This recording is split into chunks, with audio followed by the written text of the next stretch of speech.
आज हम पढ़ेंगे काव्य गुण। पीछे वाली वीडियो में हमने पढ़ी थी काव्य गुण की परिभाषा, काव्य गुण के प्रकार। हमने 3 प्रकार पढ़े थे, प्रसाद, ओज और माधुर्य। उसमें से प्रसाद गुण का विवरण हमने पढ़ा था। आज हम पढ़ने जा रहे हैं ओज गुण।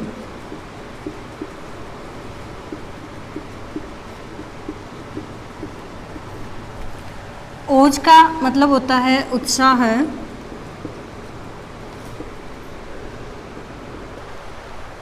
ओज का अर्थ है औरुष, उत्साह, पौरुष, वीरता, दीप्ति।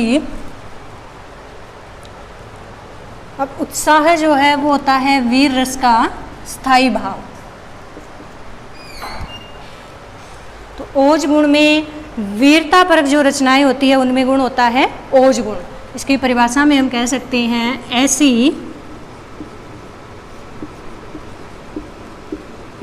रचना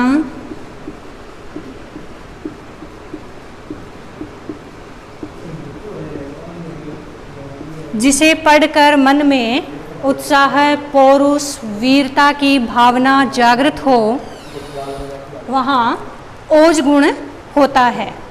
ऐसी रचना जिसे पढ़कर मन में उत्साह, पौरुष, वीरता के भाव जागृत हो, वह रचना, ऐसी रचना जिसे पढ़कर मन में उत्साह, पौरुष, वीरता के भाव जागृत हो, वह रचना ओज गुण युक्त रचना कहलाती है।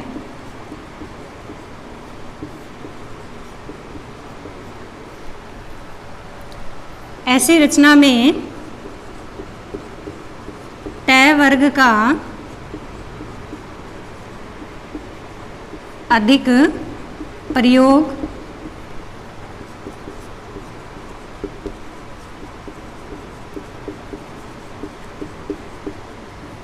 संयुक्ताक्षरों का अधिक प्रयोग, समासिक पदों का प्रयोग,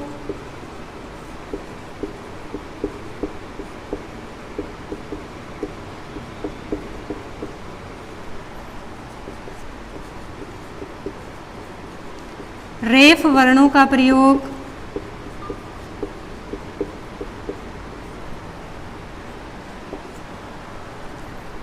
इसके अलावा सभी वर्गों के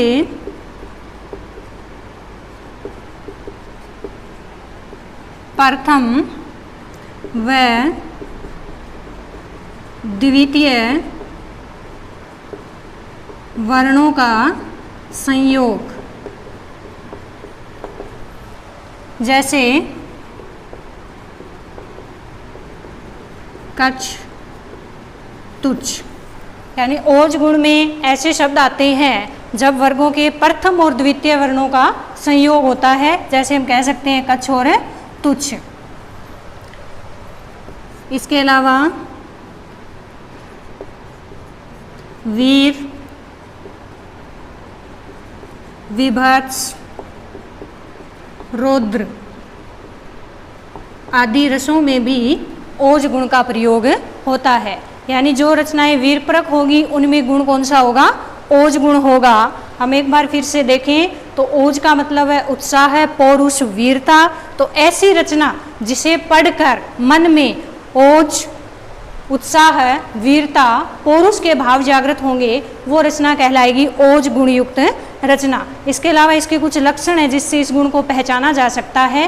तो वो पंक्तियां जिनमें क्या होगा? टै वर्ग का अधिक प्रयोग होगा, संयुक्त अक्षरों का अधिक प्रयोग होगा, समासिक पदों का आधिक्य रहता है, वो भी लंबे समासिक पदों का इसमें प्रयोग किया जाता है।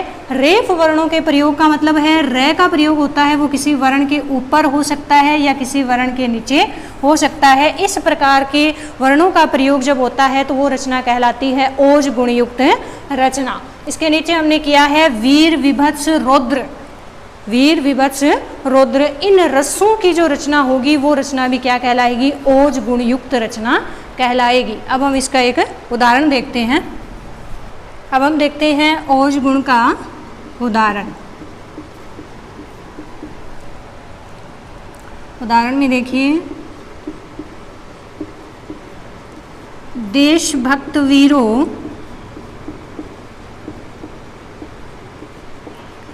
मरने से नेक नहीं डरना होगा।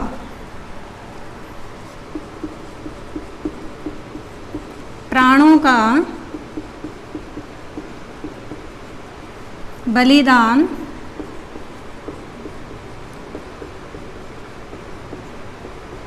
देश की वेदी पर करना होगा।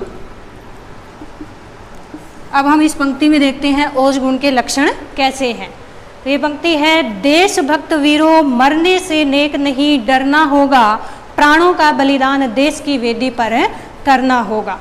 तो इस रचना को पढ़ते ही पहले हम अपनी परिभाषा में देखें तो क्या होता है, एक उत्साह की भावना हमारे अंदर जागृत होती है, उत्साह का भाव आता है। तो इससे ये क्या है, इसमें ओज गुण है। इसके अलावा हमने इसमें लक्षणों में लिखा था कि टै वर्ग का प्रयोग होता है। तो ये देखिए इसमें टै वर्ग का प्रयोग किया गया है, संयुक्त अक्षरों का प्रयोग होता है, समासिक पदों का प्रयोग होता है, रेफ यानी रे वाले वर्णों का प्रयोग भी इसमें किया जाता है। इसके बाद था कि इसमें वीर, रौद्र, भयानक रसों में क्या होता है, ओज गुण होता है। तो इस रचना में वीर रस है और इस रस के होने के कारण ये क्या है, ओज गुण से युक्त पंक्तियां हैं। आगे हम देखते हैं माधुर्य गुण।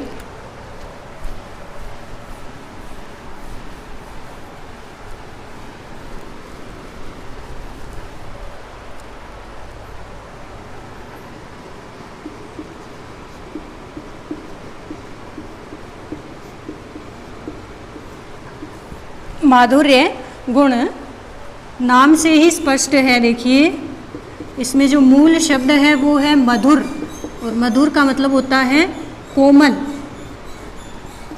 तो ऐसी पंक्तियां जो सुनने में हमें कोमल प्रतीत हो वो किस में आएंगी, माधुर्य गुण में आएंगी। इसे हम परिभाषित करें तो हम कह सकते हैं ऐसी रचना जिसे पढ़कर मन में प्रेम, करुणा, शांति के भाव जागृत होंगे वो माधुर्य गुण युक्त रचना कहलाएगी। यानी ऐसे भाव, कौन से भाव जागृत होंगे इसमें, प्रेम, करुणा, शांति।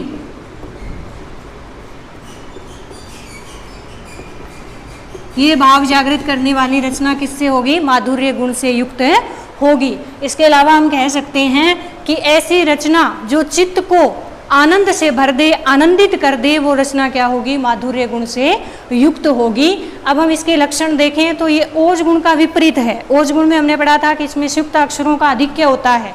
इसमें हम क्या कहेंगे, इसमें संयुक्त अक्षरों का अभाव पाया जाता है। ये नहीं कह सकते कि इसमें पूर्णतः प्रतिबंध है, पूर्णतः बंद नहीं है, लेकिन इसमें अभाव पाया जाता है क्योंकि संयुक्त अक्षरों के प्रयोग से, टै वर्ग के प्रयोग से, लंबे समासिक पदों के प्रयोग से कोई भी रचना है वो नीरस बन सकती है। और ये जो गुण है वो मधुरता का, कोमलता का गुण है, इसीलिए इसमें उनको वर्जित किया जाता है, उनका प्रयोग है वो कवि द्वारा इसमें नहीं किया जाता। तो इसके हम लक्षण देखें तो टै वर्ग का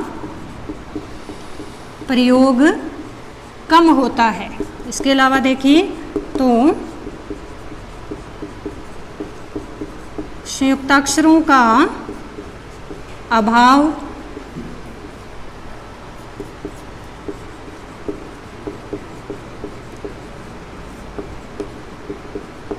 समासिक पदों का अभाव,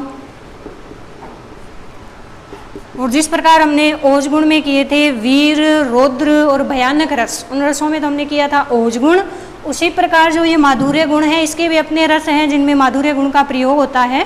तो वो रस हम देखें तो इसमें होता है श्रृंगार रस, हास्य रस, करुण रस, शांत रस। ये वो रस हैं, इन रसों में माधुर्य गुण निश्चित रूप से होता है। इसका हम उदाहरण देखें।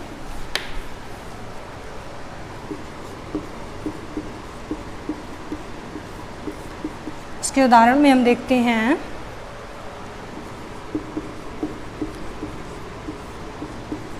बतरस लालच लाल की,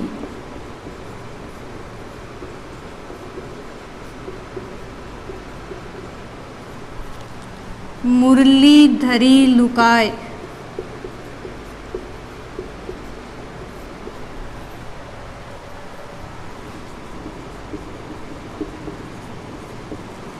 सोह करे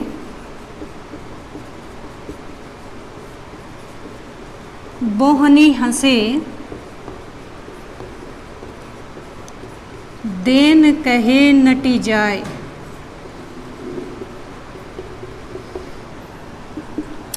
ये पंक्ति है, बतरस लालच लाल की मुरली धरी लुकाए, सोह करे बोहनी हंसे देन कहे नटी जाए।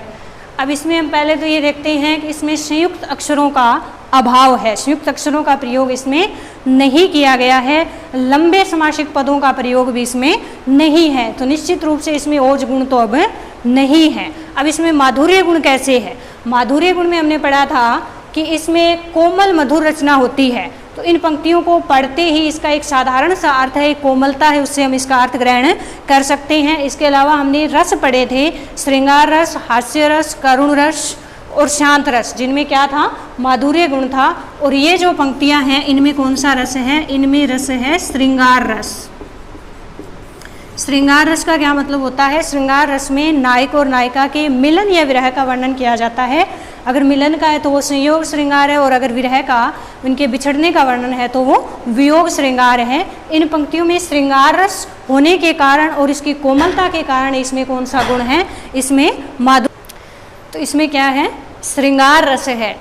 ये जो पंक्तियां हैं ये कवि बिहारी की बिहारी सतसई से ली गई है, और इसमें बिहारी ने राधा और कृष्ण का वर्णन किया है। जो राधिका है उन्होंने श्री कृष्ण की जो मुरली जो वंशी है उसे छुपा कर रख दिया है, और जब श्री कृष्ण उनसे लेने आती हैं तो वो सौगंध खाती है कि उनके पास नहीं है, हंसती है, और जब श्री कृष्ण उन्हें देने के लिए कहते हैं तो वो देने से मना कर देती है। बतरस का मतलब है यहाँ पर बातों के, लालच का मतलब है लालच, लाल का मतलब है यहाँ पर श्री कृष्ण। तो ये हो गया अपना माधुर्य गुण।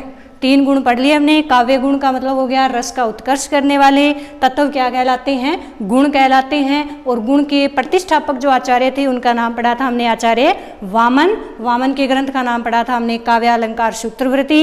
इसके बाद जो इनके 3 मुख्य भेद स्वीकार किए थे, प्रसाद, ओज और माधुर्य, वो स्वीकार किए गए थे आचार्य मम्मट द्वारा सर्वप्रथम किए गए थे। उसके बाद में जगन्नाथ और विश्वनाथ द्वारा उन्हें समर्थन दिया गया था, तो मम्मट ने अपने ग्रंथ काव्य प्रकाश में इन्हें प्रतिपादित किया था। तो ये अपने काव्य गुण पूरे हो गए।